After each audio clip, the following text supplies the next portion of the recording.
I have been around Sister Mason in an informal setting, in a formal setting, Bible school, mostly observing her. But in the informal setting, she's a lot of fun. And I'm hearing that, I'm really looking forward to this today. I haven't heard her give this talk. Some of you have heard a little bit of it, I guess, in the past, but we're really looking forward to this. I will tell you that this was another case of a husband trying to get involved in the bio, but they just think they know what we want them to say. Okay. Sister Mason has been married to the love of her life, Barry Mason, for 43 years. And I just have to tell you, what he wrote wasn't nearly that romantic, so I voted for her version. And he would be happy to hear that, I'm sure. They have been blessed with 2 children, Michelle Gertie, pastor's wife at Gratz Emmanuel Wesleyan Church, and Michael Mason, assistant pastor at Lebanon God's Missionary Church. By the way, just on a little note, they have a volleyball, several churches got together today and played volleyball.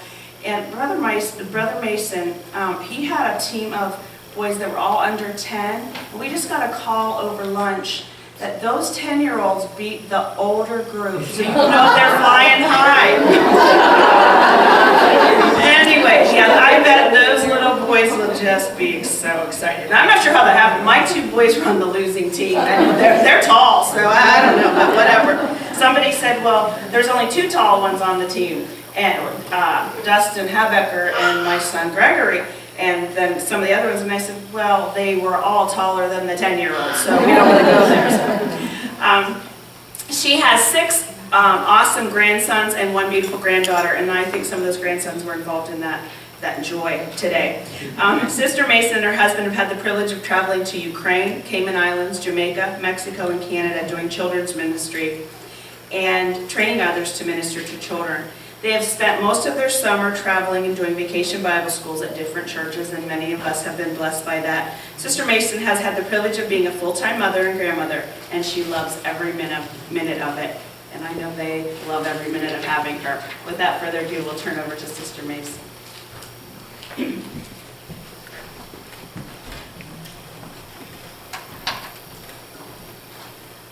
Allow me, I'm going to drink here. Do I need to turn this thing on, Abby?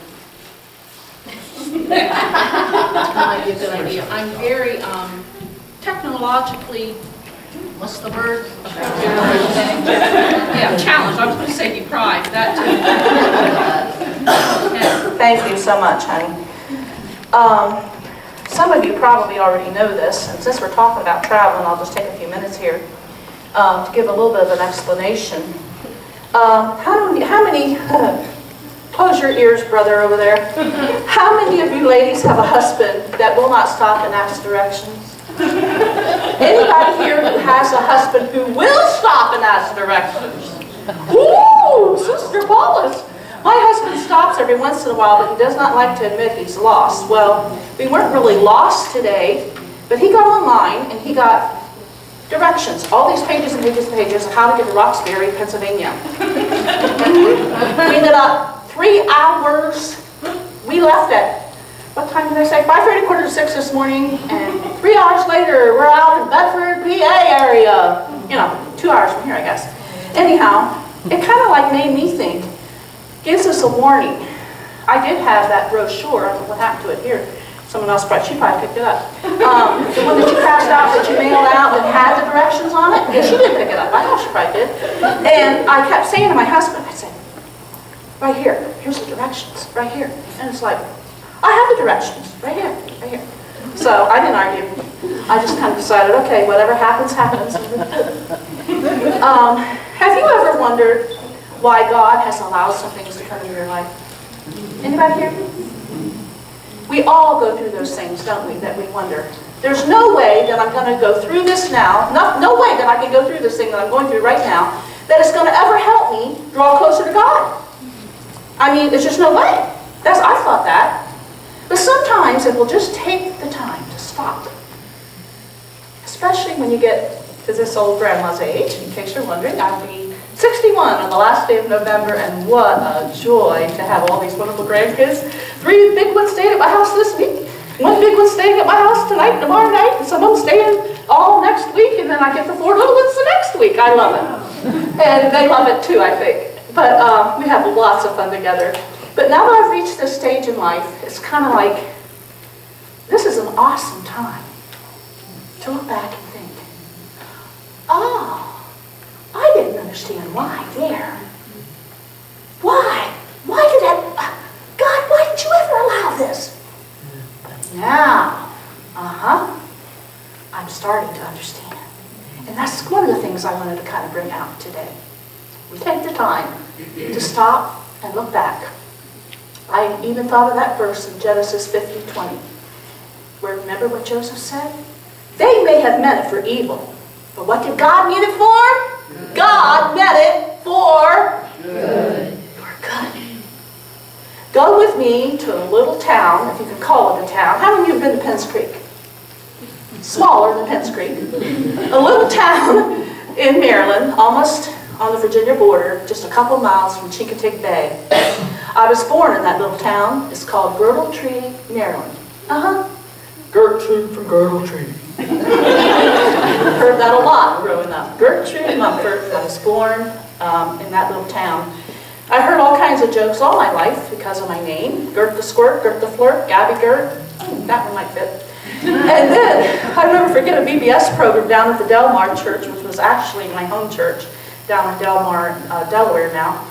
At the VBS program, I mentioned that I was from Girdle Tree, and a man, actually a big tall black man, came up to me afterwards and he goes, "You're from Girdle Tree?" I said, "Yeah." You know, as if to say, "You mean something good actually came out of Girdle Tree?" Well, hopefully. In my young years, my dad worked on the bay. I don't know if any of you have ever been around a bayman. They're kind of rough people, and they have their own blog and their own way of talking and their own way of doing things and saying things. And that's how I was raised growing up as a small child. We lived not very far from the water, and Daddy caught crabs and clams and oysters and fish and sold them for a living.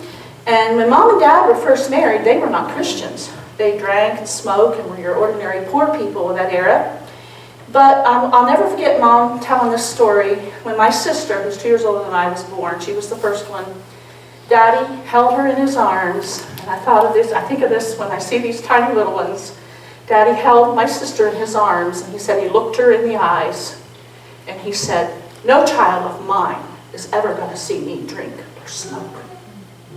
He made that vow looking at that newborn baby. And it was just shortly after that, Mom and Dad walked right up the road to a little tiny Pilgrim Holiness church and went to the altar and got saved. And I never saw my daddy drink or smoke. My sister and I sang in that little church. To be truthful, I don't know if I even remember singing. I'd have been 2, she'd have been 4. What I do remember, and I want you to catch some of these things that little tiny kids now, all these years later, is still in your mind. You still remember. I remember the old lady that sat there and played the old pump organ. Anybody remember the old pump organs? A few of you are telling your age. Well, maybe not your age. You've just been in one of those old churches that still have them. She sat there and played that, and it had a mirror. I remember there was a mirror in that old pump organ. And the other thing I remember is there was a little old lady in that old church that would get blessed. She'd shout and praise God and get happy in the Lord. And I remember that as just a little tiny kid. When I was 3 or 4 years old, my dad found out he had diabetes. And he had the kind where he kept getting sores and they wouldn't heal. So he got to the place he could no longer get in and out of the boat because of getting more sores and causing him problems. So we moved to 2 different places in Delaware. And there Daddy tried chicken farming. He had to quit that because of his asthma. And we moved in with some friends of Mom and Dad's who lived there in Delaware. And these people, I'm not knocking anyone, I'm just telling you my life. These people were Pentecostal and believed in speaking in tongues. And I can remember my mom, I was just maybe 4 years old at that, praying and seeking at the altar to speak in tongues, and she passed out, fell out right on the floor. And here comes 2 men, and they picked her up and took her off in this little room alongside and laid her on this cot. I remember as a child thinking, I don't know about this. This is really kind of weird. I was scared. While we lived there in Delaware, we did go to the Gumboro Pilgrim Holiness Church where we had met Brother J.M. Sullivan and old Brother Sister LeCates, Edward LeCates' parents. As Dad became sicker, we moved back to Maryland, moved in with his brother who lived right near the bay.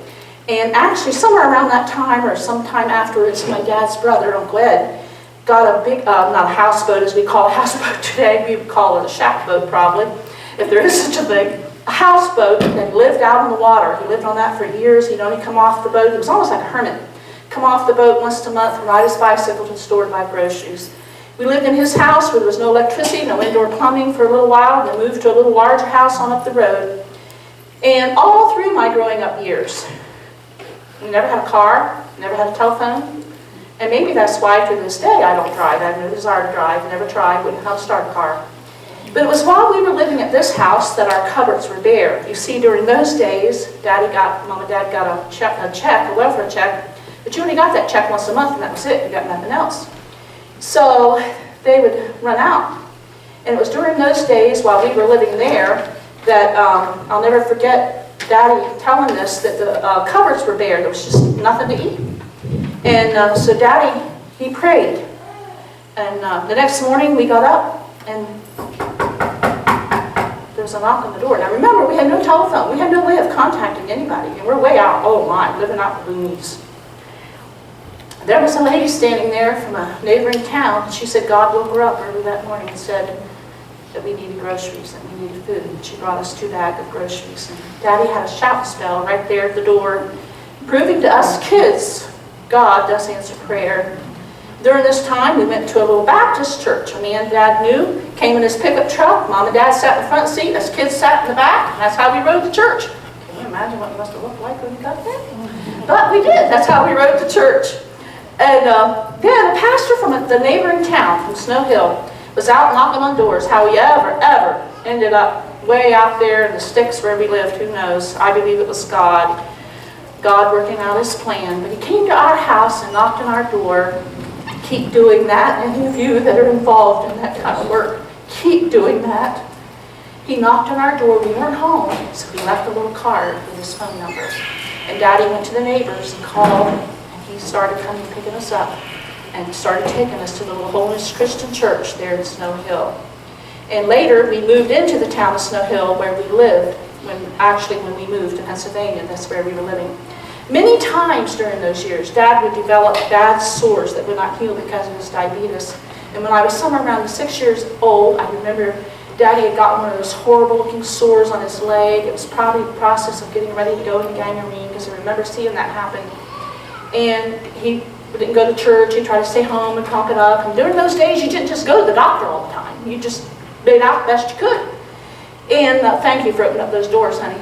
And here, the pastor, one of the preachers, I think it was a visiting preacher that was visiting the pastor, he came to our house. Maybe I was 6, somewhere around there. And on a Wednesday, he prayed and anointed Daddy. And he said this, I remember him saying this, he said, there will be a scab on that sore. And by next Sunday, he said, that sore is going to be gone. It was like, we kids knew that didn't happen. That didn't happen. We watched it through the years. I mean, my dad ended up with half a foot amputated, a big toe amputated, his brother had a leg amputated. That's just how they were. Sure enough, God healed my dad's leg, proving again, God does. He does answer prayer, whether you believe it or not. During my elementary years, I was not a good child. I had a lot of anger inside of me. I've tried to think why. I'm supposing from some of the things I'll tell you probably. We were very poor. I think maybe, I distinctly remember one time us taking a shopping trip, which was a big thing. We probably rode 12 miles to the next town. Someone took us. And I remember we have a picture of my sister and I in these red plaid dresses, and I'm holding this little red, of course it's not in color, red purse. I remember that being one, and we had new saddle shoes. I remember that being one new dress we got to go to school, and there may have been one other time. But most of the time, we wore whatever we were given. A lot of times, cousins in New Jersey, the aunt would bring us clothes, and it wasn't children's clothes. It was older ladies' clothes. So we just, however we looked. Not proper underclothing. I mean, you can just imagine. And as a result, the kids at school would come up to us, and this I've had to do this many, many times. They'd come up, remember my last name, maiden name was Mumford, they'd come up and they'd touch me on the shoulder, and then go over to another kid and touch that kid on the shoulder and say, now you have the Mumford germs. Yeah. They'd call us white trash, which in case you don't know, that's the same as calling a black person the N-word. called us germathetic, all kinds of names, and I guess what they call today bullying. The anger inside of me caused me to fight for hardly any reason at all. I love to fight. My husband says that's why he doesn't have any hair. I'd bite, pull hair, scratch. Seriously, I never pulled his hair out. But I did pull hair as a child, as a young person, as a kid. I'll never forget, 7th grade, I was trying to help the girl standing beside me. She wasn't quite with it. And the gym teacher told us how to stand, and she was coming to check to make sure we were standing there right, holding our hockey sticks, and she wasn't holding her stick right. So I'm just trying to help her, okay? And I reach over to try to help her hold her stick. For whatever reason, I don't know what her problem was, but she got mad at me. Hauled off and started punching on me. I just picked up the hockey stick and started beating on her. That's just how I was as a kid. And I'm not proud of it, but that's how I was. It was during this time, elementary years. I won't tell you some of the things I did, but one of the things I did, I started to steal. I reasoned with myself, and this is something for you to remember when you're working with some of these kind of children that are from these kind of homes. I thought, it's not fair that I never have money to go down to the cafeteria and buy candy and ice cream like all the other kids do. So I'd wait till recess time. And when all the other kids and teachers were outside, I went into the school and I'd steal money out of wherever I could find it. Desk, purses, pockets. You know, I never got caught. Never got caught one time. It's only because of God's grace that I didn't go on to stealing bigger things. And just remember this when you're working with those kind of children. And something else, when you're in those junior church rooms or Sunday school rooms and you get those offerings in, don't allow those offerings just to lay there and it become a temptation to some child who was like I was. At around 8 years of age, we went to visit some relatives in New Jersey. They came and got us and went to this big convention in Philadelphia. And our cousin, Bobby Mumford, who was a pretty high-up preacher, evidently in the Pentecostal movement, preached that night. We went back to his home that evening or the next day, and he was, drinking and smoking and cursing. And here I am, a kid, probably around 8. I thought, something's not right here.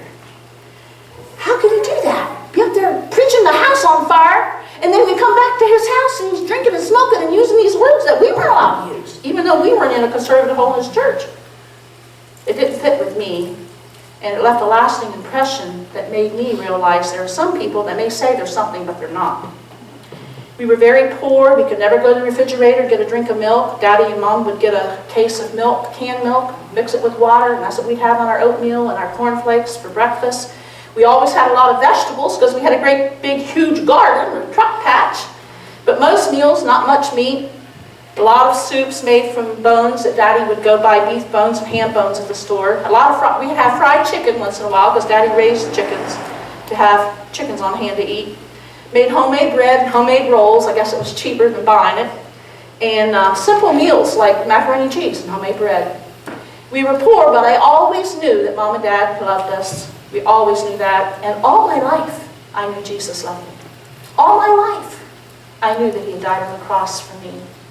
And probably one of the biggest influences that I'm where I am today is because I knew when Dad prayed, God answered. One night, Daddy told us the next morning when he got up, he got awake, I don't know, 2 or 3 o'clock. If that's too cold for the ones there at the door, just close it, honey. Daddy got awake 2 or 3 o'clock in the morning, he told us. Felt impressed. That lady that was over there across that big field, was that big farmhouse all by herself, pray for her right now. So Daddy prayed for her. Well, Mom and Dad didn't have a way of getting hold of her, calling her or anything, but a week or 2 later, whatever it was, they saw her in town, and they got talking. She said, a couple weeks ago, she lived by herself. She said, I was there at the house by myself. And she said, I heard this noise in the middle of the night. I looked out, and here's this guy. He's trying to break in my house. She said, I don't know what happened. She said, evidently some noise or something scared him off, because the next thing I knew, he left. And they got putting it together, and as you can guess, God woke Daddy up to pray. I saw that kind of thing happen many times through the years. Through those years, my brother and sister and I, my sister was 2 years older, brother 2 years younger, we'd walk across town on a Sunday afternoon to visit Grandma at Grandma's house to watch TV and watch ball games on the TV. many Sunday afternoons, instead of watching a ball game, I was only maybe 10 years old, somewhere around there, I'd go on the front porch because I discovered something.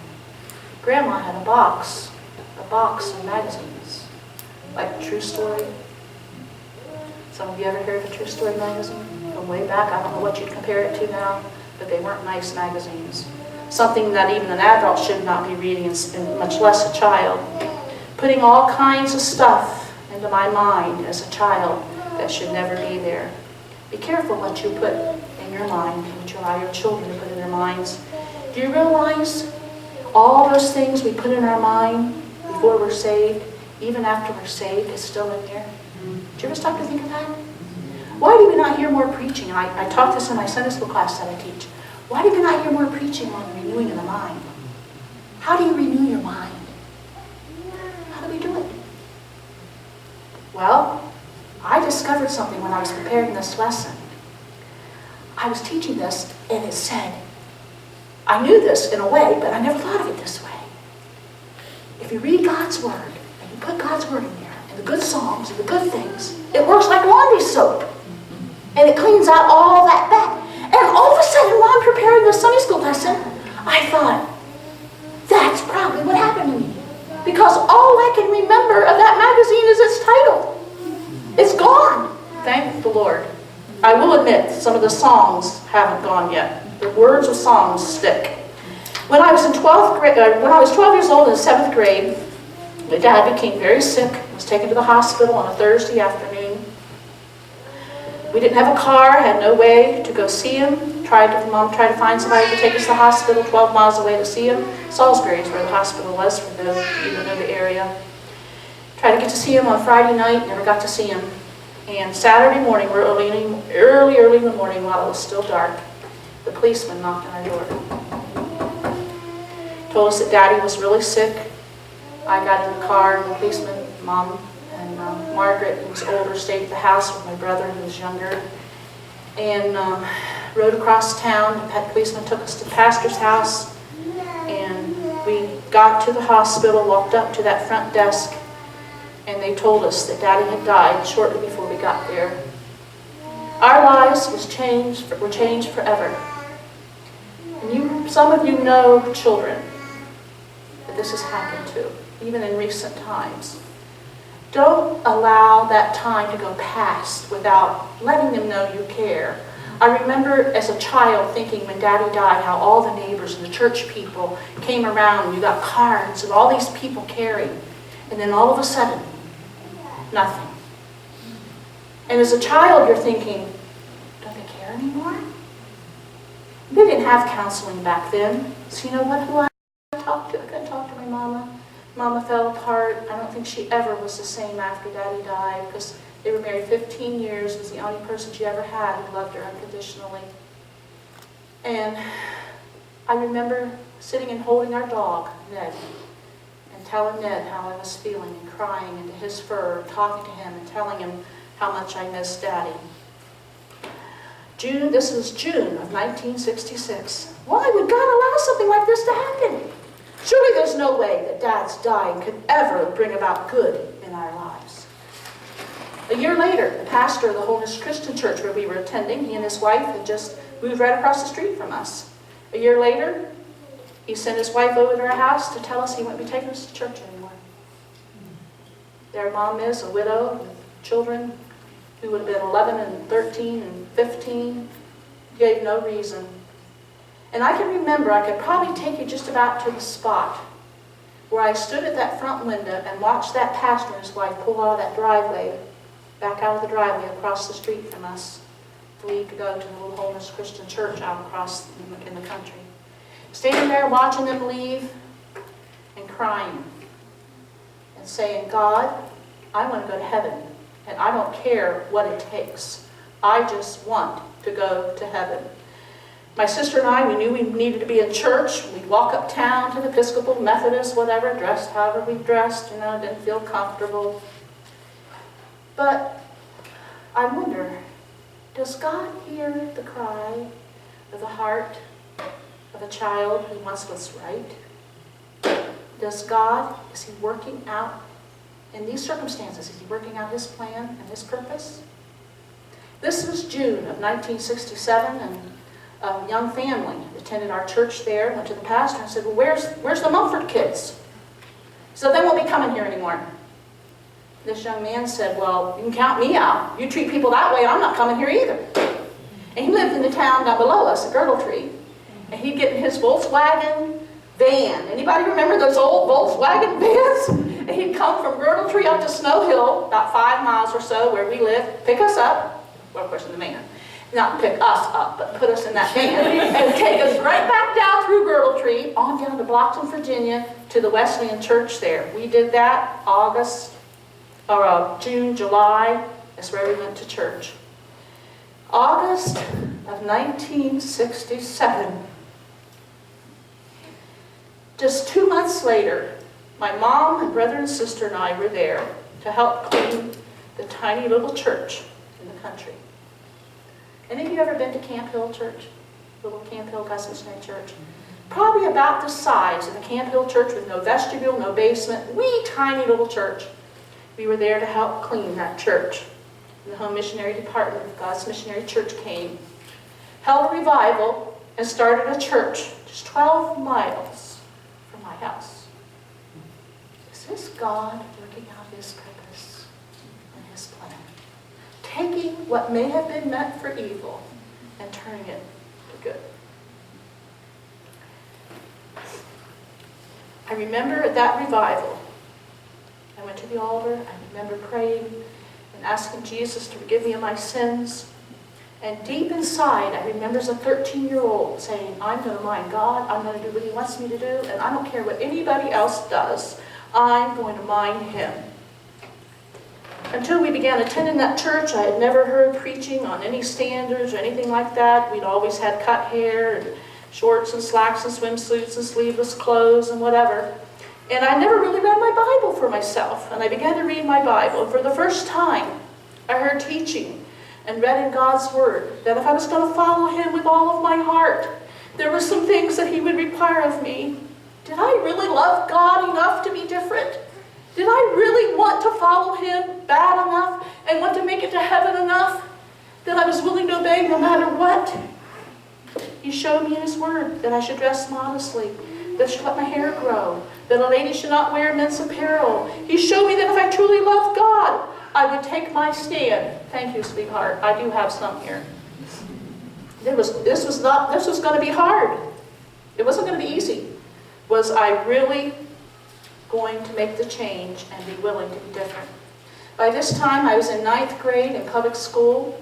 High school, my 7th and 8th grades of school, I dressed like everybody else, wore the gym shorts like everyone else.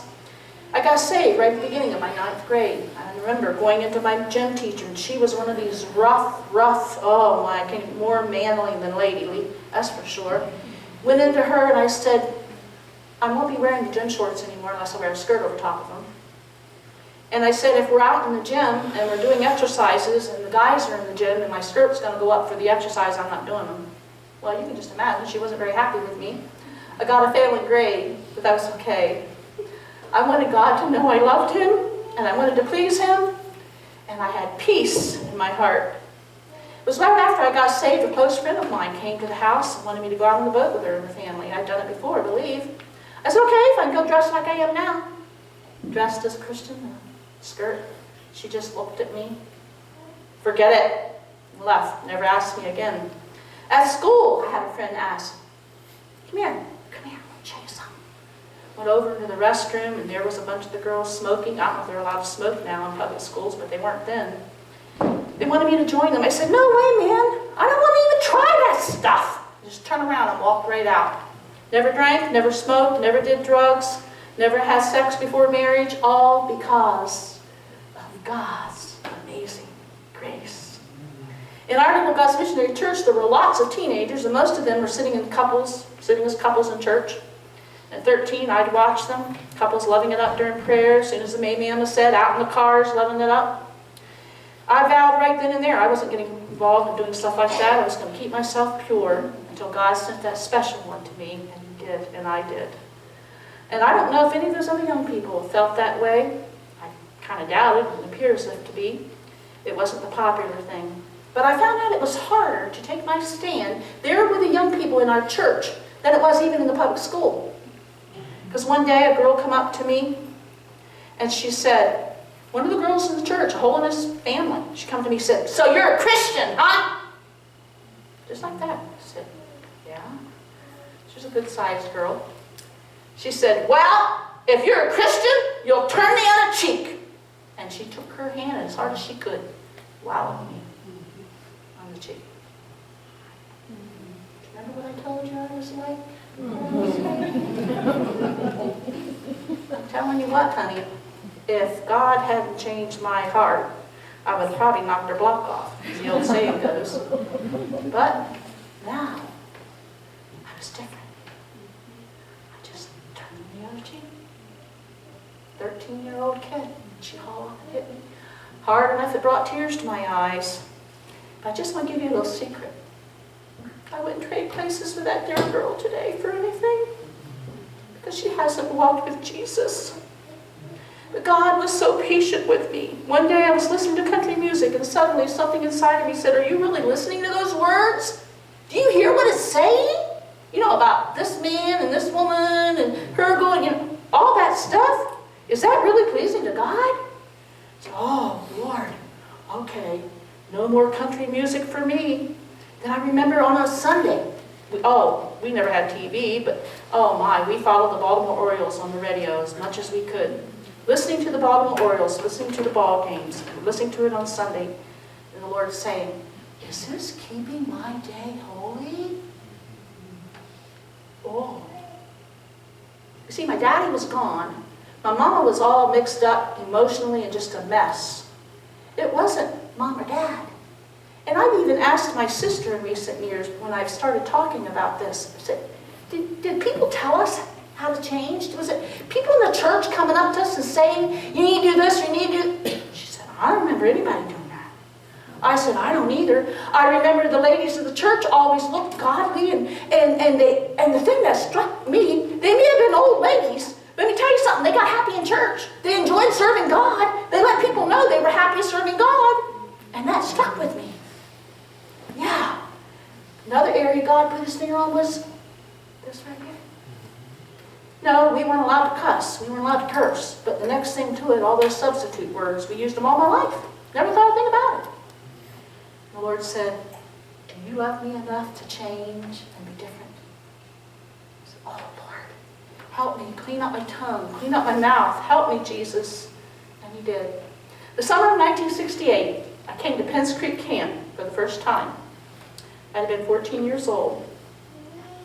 I saw young people serving God, sold out to follow him, shouting and getting blessed, made up their minds they were going to do what God wanted them to do. And something down deep inside of me said, "Yes, this is it.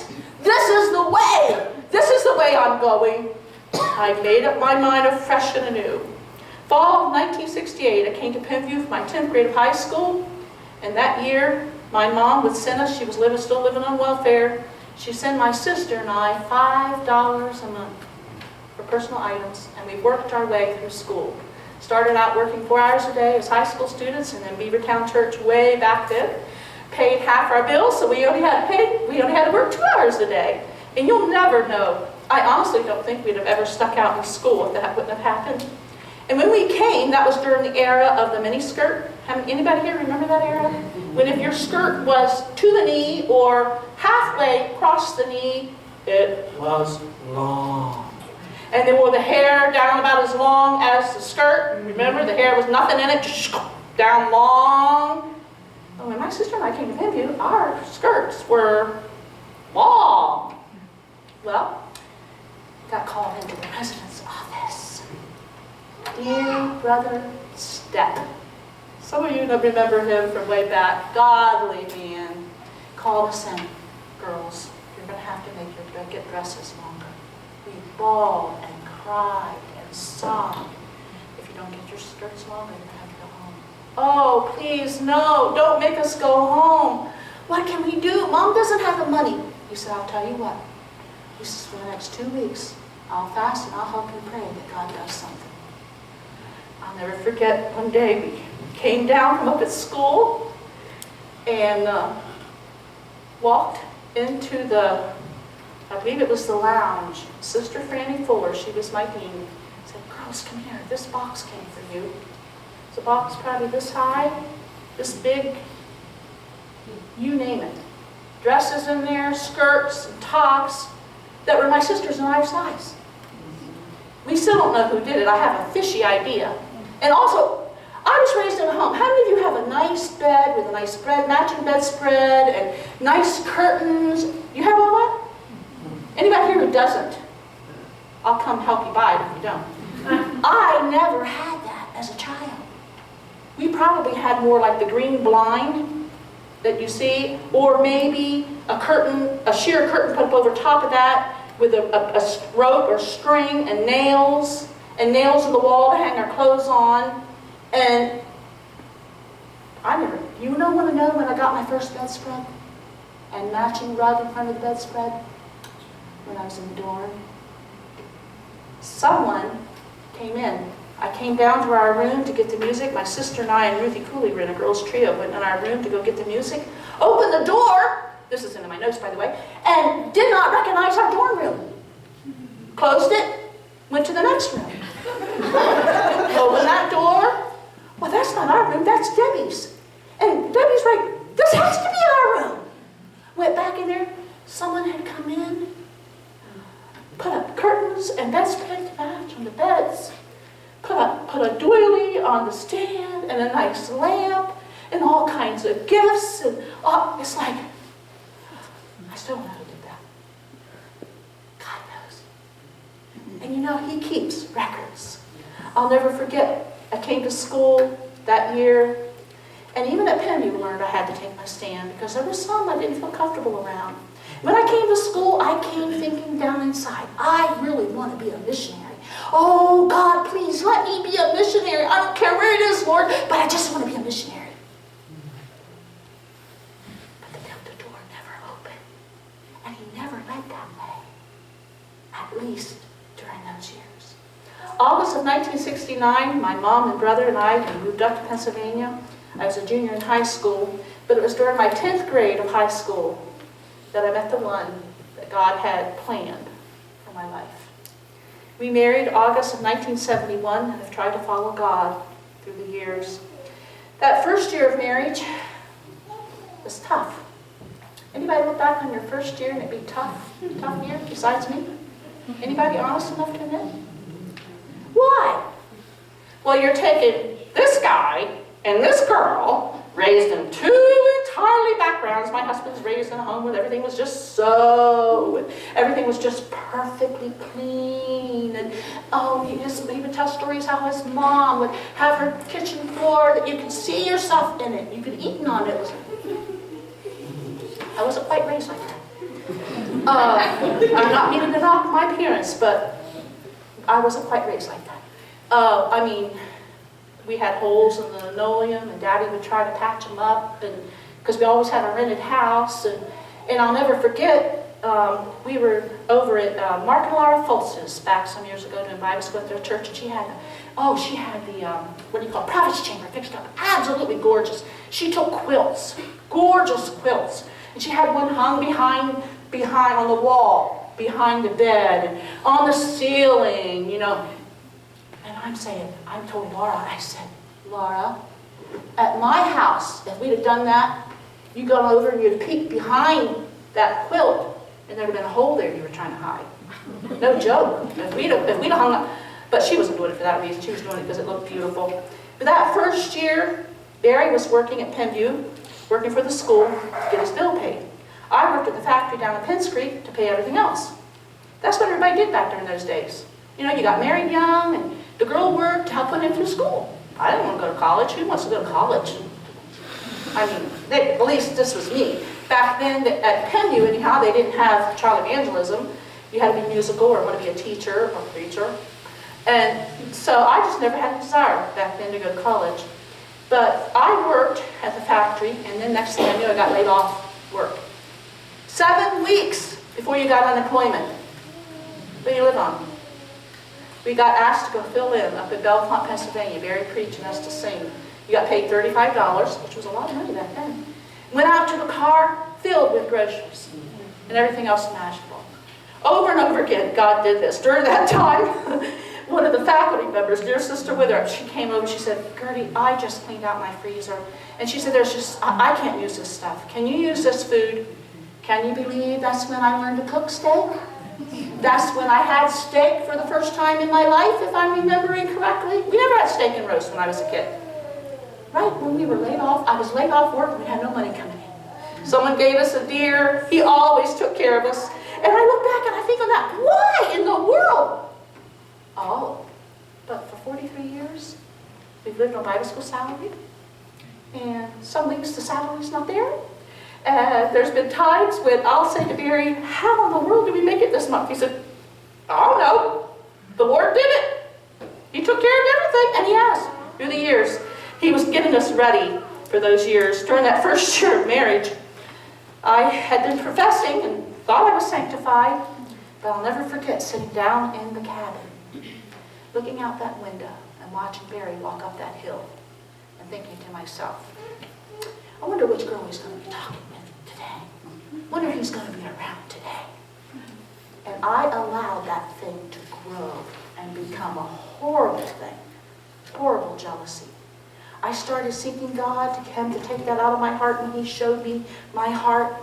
And you know, thank you for glancing at your watch, honey. I need to too. And I had to go to those two girls. I started to pray, but I had to go to those two girls and say, I'm sorry. I didn't go to them and say, you've been flirting with my husband.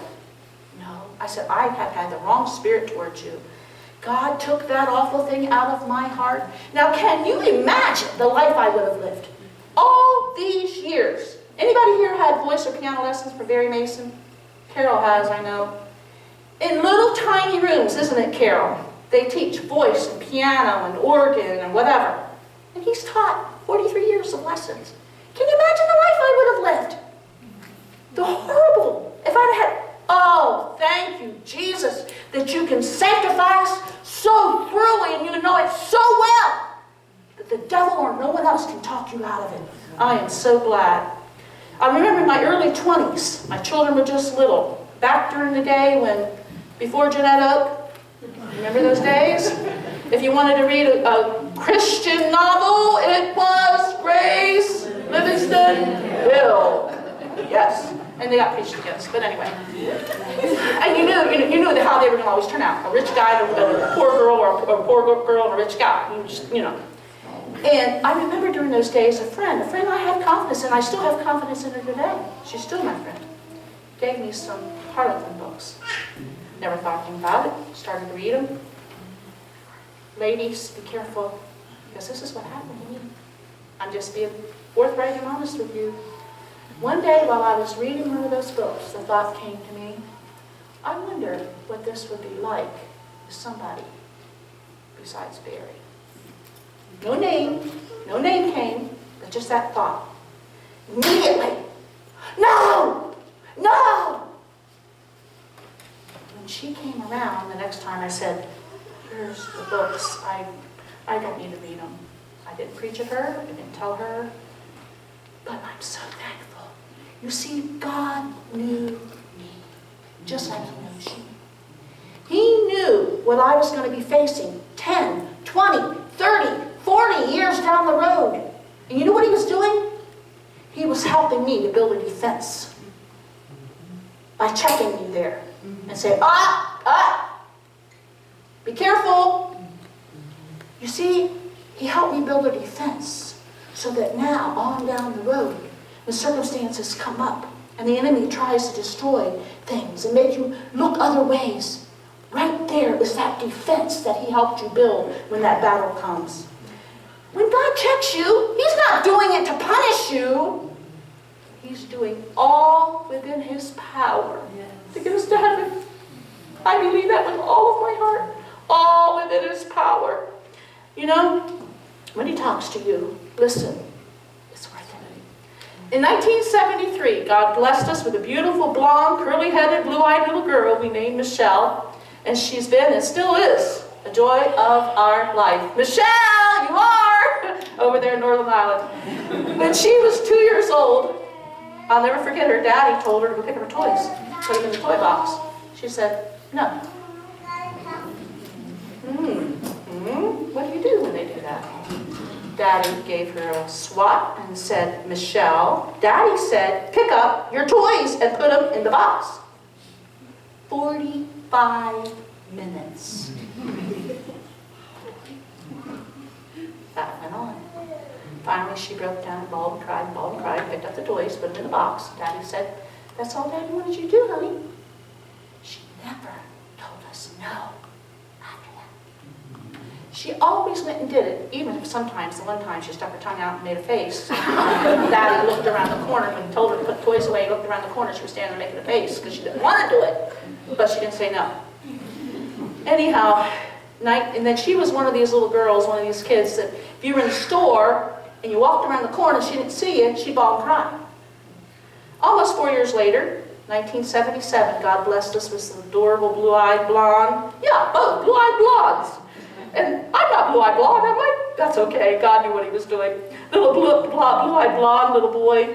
And what a joy and a challenge he's been to us through the years, little guy. What a blessing he's been, and still is today. Michael was adventurous and strong-willed child. Not afraid of anything. Literally. Hide in the dark. Behind the furniture, under the furniture, behind the bed, under the bed, in the closet, close the door. You yell his name. Nothing. One day I did that, hunting, I thought, oh no. He followed Michelle up to the kindergarten, went out to go find him, and he crawled out from underneath our car, out in our carport, with dirty hands, and said, see, I'm at work, like Pappy. He was trying to be like his Pappy Mason, like Barry's dad. He was not afraid of anything. He tasted everything imaginable, from fabric softener to bleach to mice poisoning and the stuff in his own potty chair. Michael probably did it, literally. I remember when he was probably around 18 months old. I had one of those days. Do you ever have one of those days, honey? Yeah. The little lady back there that just had a new little one. You ever have one of those days, honey? Yeah.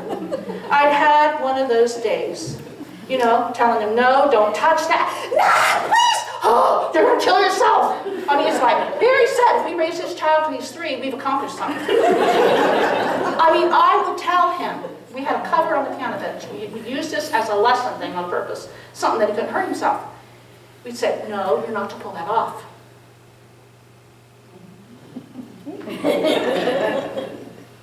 I counted one day, 12 times. I spanked him and he did it again. And grinned while he was doing it. One of those kind of kids. I've had one of those days. To be truthful, I didn't feel very religious. Do you feel religious after you've had one of those days, honey? Do you feel religious? No, we don't. We be honest. So I went next door to dear Sister Wither, a godly lady. No, she didn't have any children, never married, but her mother died when she was a senior in high school, and she raised all 4 of her brothers, waited to go to college. Went next door to her and said, Sister Wither, I'm not saved or sanctified, I don't have anything, I'm a witch. So all I've done all day is yell and scream at this kid and spank his bottom and smack his hands and tell him no, and say, no, please stay out of that, you're going to kill yourself. She shook that little finger in my face, remember that? Carol, you remember that? She shook that finger in my face and she said, Gertie, that's exactly what the devil wants you to think. He knows if you stop correcting Michael, he's got Michael and he's got you. Don't you stop. One of these days it's going to sink in. Well, I think he was maybe 5. Yeah, we had this little girl that wouldn't get out of your sight, and then we had this little boy that when you got in the stores, he'd hide under the ladies' dresses. And you had to get down like, you know, and crawl. So we decided, okay, we're going to teach this kid. We got him this little, we were taking the girls' trio out to buy outfits. We got him this little tiny, smaller than this one section, little tiny dress store. We let him go. We said, there's one door, we can watch. Thought we're going to let him get good and lost and scare the tar out of him. You know what happened? We discovered he's over in this corner. He couldn't find us, he got mad. He's laying there with his face on the floor and he's going, I mean, he was just mad. It didn't accomplish anything. But you know, it's harder when they get older. Some of you have been there.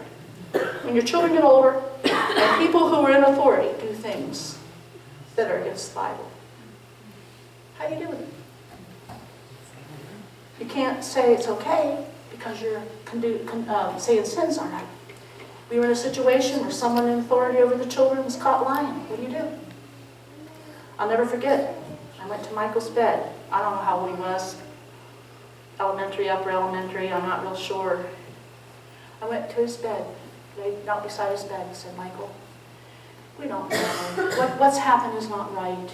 The Bible teaches us, and you know the Bible teaches us it's not right. But we don't know. Maybe this person has a brain tumor. Maybe it's Alzheimer's or something's wrong with him. Seriously, I said, just lay here, honey, and pray for him. And I prayed with him. And I remember later years when Michael, I don't know how old he was, went to get straightened out spiritually. And he wrote a letter of confession, restitution to somebody. You know what the answer was? The next time you write me, would you please type? I can't understand your writing. Nothing in it about I forgive you. But God helped us to raise our children. They didn't get bitter, didn't rebel. And I remember Barry talking with Michelle when she was 9, 10 years old, saying, Michelle, I'm telling you right now, when you get up to the age in a few years that guys start looking attractive to you, this is the kind you're going to be allowed to date. Don't even think about dating this kind. Right down the line, trying to hit it before they get to that stage. The same way with other issues. Don't wait till they're teens or even pre-teens. Yeah, 11, 12 years old when they start into that wonderful time. Start when you're young enough that you can still communicate with them.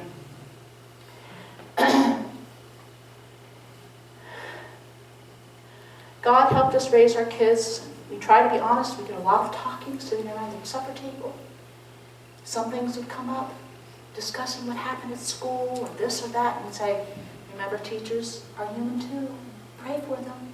You know, we all make mistakes. And God has led Barry and I through these 43 years. Sometimes the road hasn't always been easy. Taking us through some dark times, some hard times. Barry going through Lyme's disease and cancer.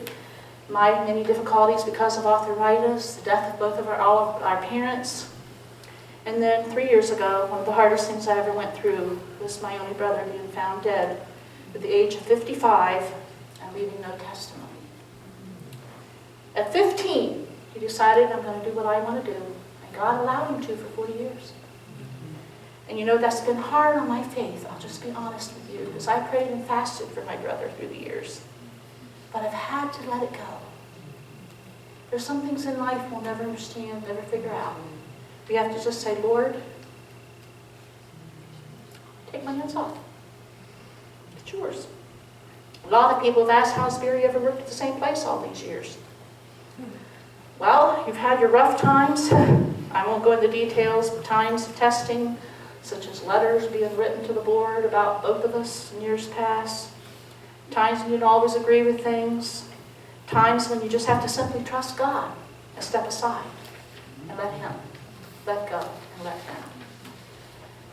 For about the first 20 years of our married life, we traveled with choir. Anybody been in one of the choirs? I know Carol. And you were in the choir at the Barry Mason? No, I wasn't in the choir. I saw you. Oh, you saw us. You saw her. Oh, okay. Anybody seen Penview Choir when Barry Mason directed it? Yes. Were you in Penview Choir? I thought you were, Sharon, right? 20 years. He a total 17, and then filled in probably more than 3 years through the years, at least 20 years. And then traveling with school groups during the summer. What wonderful memories. God would come, and His presence was there. People would be saved. Then in 1985, Barry was told by the administration that they didn't need to travel anymore with school groups, and that's when God led us into children's ministries. This next year, we aren't in heaven if Jesus doesn't come, which I hope He does. 2015, it'll be 30 years since we started our children's ministry. I'll never forget the day Barry came home and said, honey, we're going to go borrow $500, and we're going to start printing songs and stories to teach kids, teach children. That time, I think he may have been bringing home somewhere around $95 a week from school. I looked at him and I said, Barry Mason, you're crazy. He did. I wasn't being Job's wife quite, but I'm sure he's thought a few times through the years he was crazy too. But at this time, we're selling in every state but Hawaii and somewhere around 15 countries, and the Lord has been helping us. Done BBSs. At one time, we did 12 in one summer, never again. Traveling in all these countries, as she mentioned, doing children's ministry, teaching Sunday school teachers. teaching children. What a beautiful, wonderful privilege it was in 1991 to be there in Ukraine 1 week after they got free from communism. I could tell you some stories that would make you cry. Being there, seeing people getting a Bible for the first time in their lives, and hugging it and kissing it and thanking us, and teaching people who've never sat in a Sunday school class. How do you know how to teach kids? How do you know how to teach kids? Were you taught? Were some of you taught? You know, probably not, but you sat in a Sunday school class, right?